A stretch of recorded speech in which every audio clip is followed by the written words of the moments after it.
सोनामुखी, हरड़, मुलेठी जैसी अनेक जड़ी बूटियां और हजारों वर्षों का प्राचीन आयुर्वेदिक ज्ञान इस एक बोतल में समाया हुआ है। कायम टैबलेट, आपकी खुशियों का साथी।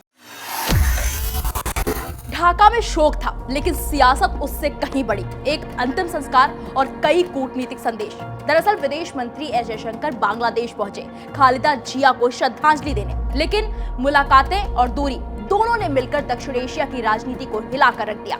जयशंकर यूनुस से नहीं मिले, लेकिन तारिक रहमान से मिले, यहाँ तक कि पाकिस्तान के स्पीकर से भी मिले। जैसे ही तस्वीर सामने आई, वैसे ही सवाल उठने लगे कि क्या भारत ने ढाका को नाराजगी का खुला संकेत दे दिया है, और क्या बांग्लादेश की अंतरिम सरकार पर भरोसा अब टूट रहा है। ऐसे तमाम सवाल के जवाब आपको इस रिपोर्ट में दिखाते हैं। बांग्लादेश की राजनीति में एक युग का अंत हुआ जब पूर्व प्रधानमंत्री बेगम खालिदा जिया का निधन हुआ। श्रद्धांजलि देने ढाका पहुंचे भारत के विदेश मंत्री एस जयशंकर। औपचारिक तौर पर ये एक शोक यात्रा थी, लेकिन असल में ये यात्रा कूटनीतिक संकेतों की पूरी स्क्रिप्ट बन चुकी थी। जयशंकर के दौरे का सबसे बड़ा संदेश जो हुआ, उससे ज्यादा जो नहीं हुआ वो था।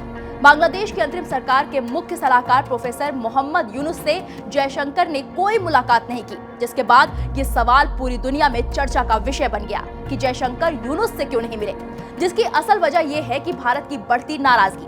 शेख हसीना के सत्ता छोड़ने के बाद बांग्लादेश में हालात तेजी से बदले। हिंदू अल्पसंख्यकों पर हमले, इस्कॉन मंदिर में तोड़फोड़, भारत विरोधी नारों में इजाफा, सोशल मीडिया और सड़कों पर उग्र माहौल। भारत का मानना है कि यूनुस सरकार इन घटनाओं को रोकने में या तो नाकाम रही है या जानबूझकर नरमी बरत रही है और कट्टरपंथियों को शय दे रही है। इसलिए यूनुस से न मिलकर जयशंकर ने साफ कर दिया, भारत मौजूदा हालात से गुस्से में है। बता दें कि कूटनीति में हर मुलाकात मायने रखती है और हर दूरी भी।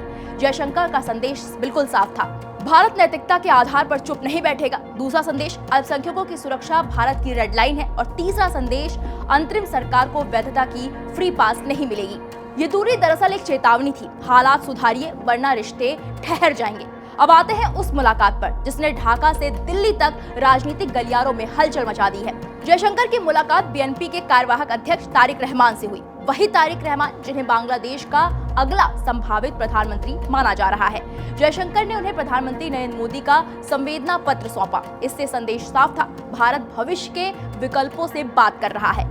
वहीं एक और अहम मुलाकात पाकिस्तान की नेशनल असेंबली के स्पीकर सरदार अयाज सादिक से। ये मुलाकात औपचारिक और सीमित थी, लेकिन इसके जरिए भारत ने दिखाया क्षेत्रीय मंचों पर संवाद बंद नहीं है, लेकिन प्राथमिकता साफ है।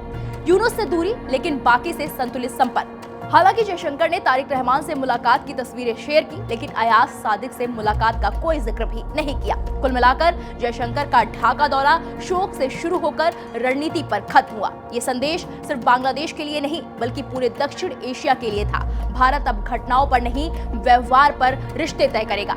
ढाका को ये इशारा मिल चुका है, अब अगली चाल उसकी है। वैसे जयशंकर की ये वो यात्रा थी जिसमें मुलाकातें भी बोली और खामोशी भी। अब आखिर में सवाल यही है, क्या बांग्लादेश भारत का भरोसा दोबारा जीत पाएगा या रिश्तों में ये ठंडक और बढ़ेगी? फिलहाल जवाब आने वाला वक्त देगा, लेकिन जयशंकर का यूनुस से मुलाकात न करना, इसके बारे में आप क्या सोचते हैं? हमें कमेंट बॉक्स में जाकर जरूर बताइएगा।